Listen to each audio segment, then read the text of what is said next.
धार्मिकता आणि पर्यटन यांचा दुहेरी संगम म्हणजे सिंधुदुर्ग जिल्ह्यातील पर्यटन स्थळ कसारा टाका. मालवण तालुक्यात असलेले हे स्थळ नेहमीच भाविकांना आणि पर्यटकांना आकर्षित करतं. तसंच हे देवस्थान नवसाला पावणारं म्हणून प्रसिद्ध आहे. कासारा टाका इथं लाखोंच्या संख्येनं पर्यटक येत असतात. विशेषतः गोवा आणि कर्नाटक येथील पर्यटकांची संख्या जास्त असते. देवदर्शन आणि मंदिराच्या बाजूला असलेली छोटी मात्र मनमोहक नदी यामुळे धार्मिकतेसोबत पर्यटनाची जोड मिळते.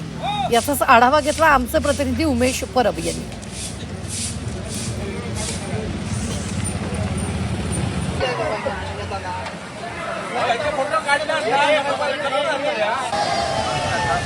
देवस्थान आपण या ठिकाणी पाहिलं असेल तर कासार टक्का हे देवस्थान आहे.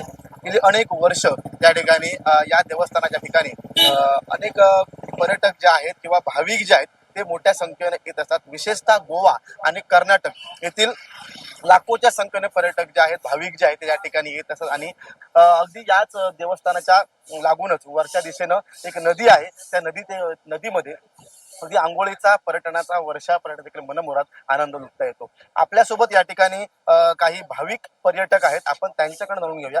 आता काय सांगाल, आपण किती वर्ष येत आहे आणि काय ख्याती आहे या देवस्थानाची? मला वाटतं मला समजू लागल्यापासून मी गेली अनेक वर्ष या पर्यटनाला येतो.